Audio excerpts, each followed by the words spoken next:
सर्वविस्वन्यस्तपादपद्मायते वामहस्तालोलवेदशास्त्रायते ज्ञानसूर्यायते दत्तरूपायते श्रीवेणुगोपालकृष्णाय वन्दनम् श्रीवेणुगोपालकृष्णाय वन्दनम् శ్రీవేణుగోపాలకృష్ణాయ వందనం.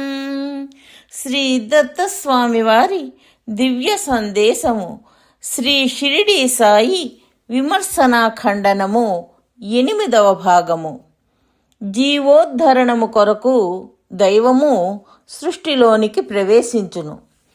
అత్రిముని అనసూయలకు 3 పుత్రులు పుట్టిరి. మొదటివాడు చంద్రుడు, 3వవాడు దుర్వాసముని, మధ్యవాడు దత్తాత్రేయముని. శ్రీ సాయి దత్తావతారమన్నను దైవత్వము ఎచ్చటనూ లేదు అని శ్రీ సంపూర్ణానంద పలుకుట వారు ఇంకనూ బాల్యావస్థలోనే ఉన్నారని నిరూపించుచున్నది. భాగవత కథానుసారముగా అత్రిముని ఏకైక పరమాత్మగు పరబ్రహ్మ దర్శనము కోరి వృక్షపర్వతమున అనసూయతో కలిసి తపమును చేసెను. సృష్టి స్థితిలయములు ఒకే ఒక పరమాత్మ చేయుచున్నాడని వేదము పలుకుచుండ సృష్టికర్తయగు బ్రహ్మ, స్థితికర్తయగు విష్ణువు, లయకర్తయగు శివుడు వేరువేరుగా వేరువేరు లోకములందుండుట స్పష్టముగా కనిపించుట ఎట్లు కుదురును? ఇదియే అత్రి సందేహము. త్రిమూర్తులు 3 సాక్షాత్కరించి మేము 3 ఒక్కటే సృష్టి స్థితిలయములను చేయుచున్నాము అనిరి. అత్రి దీనికి అంగీకరించలేదు. త్రిమూర్తులు వేరువేరుగా కనిపించుచుండగా ఒకే స్వరూపము ఎట్లు అగుదురు అని ప్రశ్నించెను. అత్రి శబ్దమునకు అర్థము కూడా 3 కాదు అనియే. కావున అత్రి సార్థకనాముడయ్యను. అప్పుడు త్రిమూర్తులు కలిసి ఏకస్వరూపములో దర్శనమిచ్చిరి. ఆ ఏకస్వరూపములో బ్రహ్మ, విష్ణు, శివ ముఖములున్నవి. అయినను వ్యక్తి ఒక్కరే. ఈ స్వరూపము వేదము బ్రహ్మమును గురించి ఇచ్చిన నిర్వచనమునకు సరిగా సరిపోయెను. యతో వా యమాని ఏకమేవాద్వితీయం. ఇదియే త్రిమూర్తులకు మూలమైన ఏక పరబ్రహ్మ స్వరూపము. అనూహ్యమైన పరబ్రహ్మము ఈ ఏక స్వరూపములోనున్నది. విడివిడిగా త్రిమూర్తుల స్వరూపములలోనూ ఉన్నది. అవిభక్తం విభక్తేషు గీత. అనూహ్య పరబ్రహ్మమునకున్న అనూహ్య శక్తి మహిమ ద్వారా ఇది సాధ్యము. లౌకిక సృష్టికి అతీతమైన పరబ్రహ్మ శక్తి యందు లౌకిక సృష్టి భాగములందే ప్రవర్తించు తర్కము పనిచేయదు.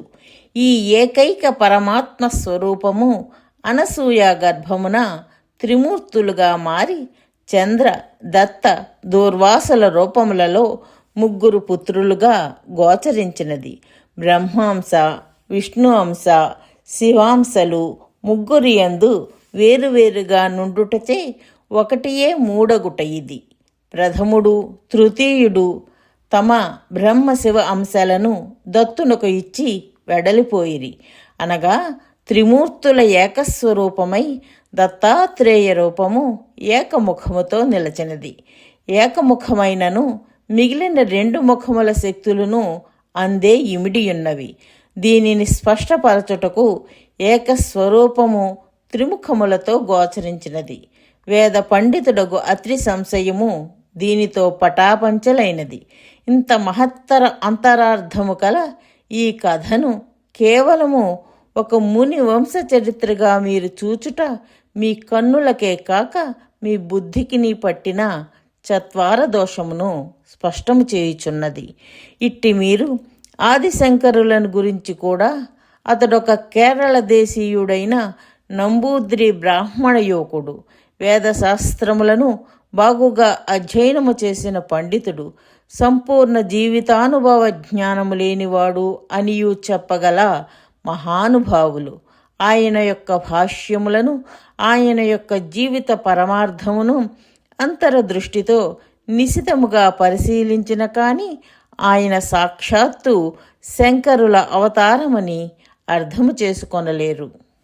సూచన: ఆధ్యాత్మిక జ్ఞాన ప్రచారము చేయడము భగవంతుడికి అమితమైన ఆనందాన్ని కలిగిస్తుందని శ్రీకృష్ణ పరమాత్మ శ్రీమద్ భగవద్గీతలో చెప్పియున్నారు.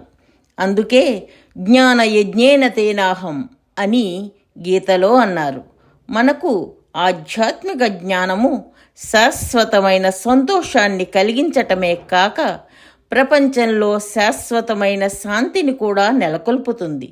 కాబట్టి శ్రీదత్త భగవానుని అపూర్వమైన ఈ ఆధ్యాత్మిక జ్ఞాన ప్రచారంలో భాగస్వాములై ఆ భగవంతుని పరిపూర్ణమైన అనుగ్రహాన్ని పొందగలరు. జై దత్తస్వామి.